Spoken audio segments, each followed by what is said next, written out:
AI 나온 지가 그래도 이제 몇 년이 됐습니다. 제 기억으로는 한 3년 가까이 돼가고 있는 것 같은데, 그 기간 동안에 AI도 엄청나게 발전을 했고, 또 다양한 목적에 사용할 수 있는 목적화된 AI들도 많이 서비스가 되고 있습니다. 특히 우리 같이 이제 연구를 하고 논문을 쓰는 사람들을 위한 이런 사람들을 타겟으로 해서 이런 사람들이 유용하게 활용할 수 있는 AI들도 서비스가 많이 되는 것 같아요. 저도 스마트폰을 이렇게 보고 있으면 연구자를 위한 AI 서비스 광고가 많이 나오고 있더라고요. 예전에는 한두 개밖에 없었는데, 이제는 볼 때마다 새로운 서비스가 나오는 것 같아요.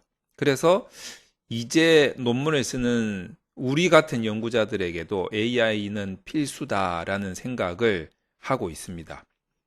그래서 저희 논준모연구소 유튜브 채널에도 AI가 등장하자마자 챗GPT가 등장하자마자 관련 강의를 영상으로 만들어서 올리기 시작했었죠. 그래서 저희 논준모연구소 유튜브 채널을 보시면은 아주 많은 논문 관련 영상들이 있고 최근에 AI 관련해서 논문에 적용되면 아주 좋을 것 같은 그런 영상들을 제작해서 올리고 있습니다.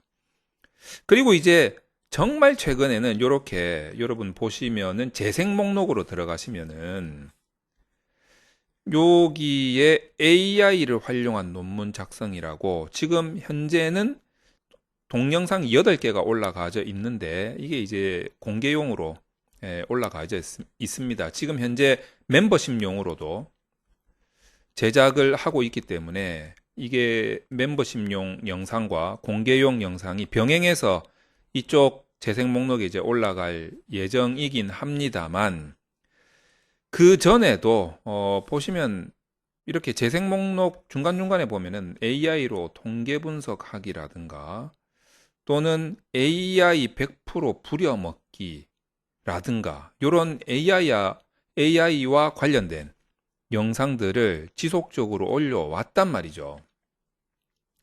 자, 그래서 이쯤 해서 이제 제가 좀 느끼는 게 있습니다. 컨설팅을 많이 하다 보니까 시간을 쭉 지나오면서 AI의 등장 이후에 컨설팅의 경험들을 쭉 정리를 해보니까 느끼는 바가 좀 있어요. 어떤 거냐면, 뭐 저도 그랬지만 여러분들도 논문을 처음 쓰시는 분들도 AI가 딱 등장을 하고 나니까 이게 처음에는 저도 그랬고 이제 AI로 다 대체될 것 같은 느낌이 들었단 말이죠. 그래서 제가 몇 번 말씀드렸지만 챗GPT 처음 나왔을 때 제가 저희 사무실 창문가에 이렇게 우두커니 서가지고 한 40분 정도 이제 어떻게 해야 되나 나는 뭐 먹고 살아야 되나 뭐 이런 걱정을 한 적도 있었단 말이죠. 그래서 처음에는 AI로 다 대체될 줄 알았죠. 근데 시간이 좀 지나고 나서 보니까 의문이 좀 들었어요. 이게 대체는 아니고 완전히 AI로 대체되는 거는 아니고 뭔가 도움은 되겠다. 완전한 대체는 안 될 것 같다라는 생각이 좀 들었어요. 그래서 문제는 이 도움을 어떻게, 어느 정도로, 그러니까 역할이라든가 어떤 비중의 문제로 이제 생각을 하게 된 거죠. 그래서 이제 최근에 이 컨설팅을 하면서 제가 느낀 게 비교적 오랜 시간 유튜브 채널에서 이 공부하신 분들이 있잖아요. 그런 분들은 이 AI의 역할과 비중에 대해서 느끼시는 바가 좀 큰 것 같더라고요. 그래서 기존에 저희 유튜브 채널에서 공부를 하시고 컨설팅을 받으러 오신 분들은 AI를 사용을 하세요. 그런데 아주 적정하게 사용을 하시는 것 같더라고요. 근데 이제 문제가 뭐냐면 공부를 하지 않으신 분들이에요. 그냥 닥쳐서 논문을 쓰시는 분들 있잖아요. 이런 분들도 꽤 많아요. 특히 이제 대학원생 분들. 바빠서 그랬는지 아니면은 뭐 어려워서 그랬는지 논문에 대한 미리 공부를 하시지 않고 발등에 불 떨어져서 갑자기 논문을 쓰게 되었을 때, 아, 참, 우리한테 AI가 있었지, 이러면서 AI에 엄청 의존을 하면 논문이 써질 걸로 착각을 하신 분들이 계시더라고요. 예, 이런 분들이 결국에는 뭔가 잘 안 돼가지고 옵니다. 이제 컨설팅을 이제라도 받아야겠다 하고 오신단 말이에요. 그런 분들이 꼭 한결같이 지금까지 내가 작성한 거 있어요 하면서 가지고 오세요. AI를 이용해서 이제 작성을 하신 분들이 꽤 많이 있더라고요, 요즘에는. 근데 그 내용을 이렇게 이제 자세히 보면은 겉모양은 그럴듯해요. 어느 정도 페이지도 있고, 뭐, 소위 말해서 이렇게 딱 체계적으로 정리도 좀 돼 있는 것 같고. 근데 이걸 자세히 들여다보면, 군데군데가 엉망인 곳이 많아요. 그래서 그분들도 그렇게 이야기를 하죠. AI를 이용하면 논문 잘 써질 줄 알았다는 거예요. 근데 막상 해보니까 자기도 읽어봐도 좀 말이 안 되는 거지. 이해가 안 돼. 그러니까 결국에는 이제 대학원생분들 같은 경우에 이제 뭐 지도 교수님한테 깨지고, 그리고 뭐 발표 같은 거 해가지고 뭐 프로포절이나 이런 거 하면 심사위원분들한테 깨지고 그런단 말이죠. 근데 이게 당연히 깨질 수밖에 없는 거죠. 왜 그러냐면 AI한테 의존을 하게 되면 뭐가 문제냐면 본인이 잘 이해가 안 돼요. 본인이. 본인이 잘 이해가 안 돼가지고 설명이 잘 안 되는 거죠. 그러니까 뭐 지도 교수님이나 심사위원들한테 납득을 시킬 수가 없는 거예요. 그게 제일 큰 문제고, 두 번째는 AI에 대한 믿음에서 약간 배신감이 이제 좀 드는 거죠.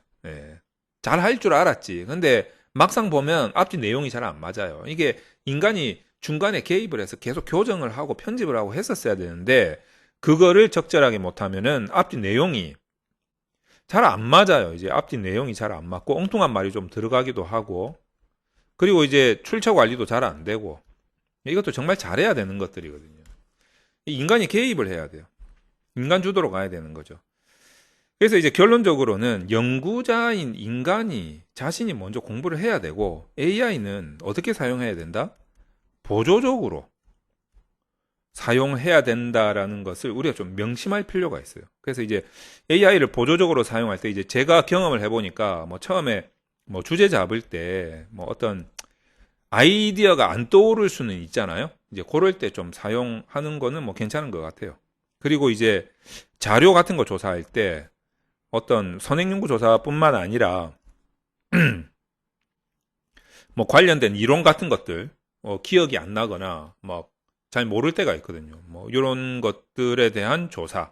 그리고 이제 이런 것들도 너무 100% 맡기면 안 돼요. 자기도 스스로 인간이 내가 주도적으로 선행 연구 조사도 해야 되고 이론도 찾아봐야 되고 하면서 병행을 해야 된다는 거죠. 그래서 이건 이제 일부 차원에서. 그리고 이제 이런 것들을 찾은 거를 가지고 이제 정리하고 이런 것들 좀 도움을 받고, 이것도 다 일부로 해야 돼요. 100%다 시키면 좀 이상하게 되는 거죠. 그 다음에 이제 분석하는 거 있잖아요.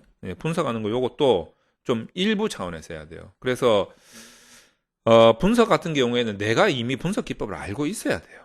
그런 상황에서 이제 AI를 좀 이용해 볼까 뭐 이런 것도 있고, 지금 현재로 봐서는 대부분의 분석 기법들은 AI보다는 소프트웨어가 더 잘하죠.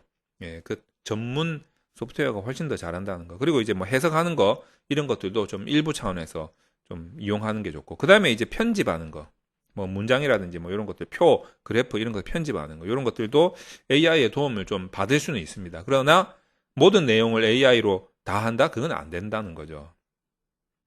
그래서 이 부분을 좀 여러분들이 명심해가지고, 첫 번째 이제 자신이 미리 공부를 좀 해야 된다는 거죠. 그래서 이 공부하는 그 어떤 조건은 예전보다는 지금이 훨씬 더 좋죠. 저희 논준모 연구소 유튜브 채널에만 하더라도 뭐 영상도 다 있고 AI 관련 영상도 있고 그다음에 교재도 있고 하기 때문에 공부할 수 있는 기반은 이미 조성이 되어 있다라고 생각을 합니다. 그리고 AI를 이용할 것 같으면 용도에 맞게 잘 사용해야 된다는 거죠. 이렇게만 된다면 정말 연구를 하고 논문을 쓰는 데 있어서의 생산성은 엄청나게 높아질 거다. 저는 이거는 확신해요. 그래서 AI는 정말 필요하다. 그래야지 연구의 속도가 좀 빨라진다는 거죠. 그렇게 해서 이제 생산성이 높아져야 가성비 있는 논문 작성이 가능해진다 이거죠.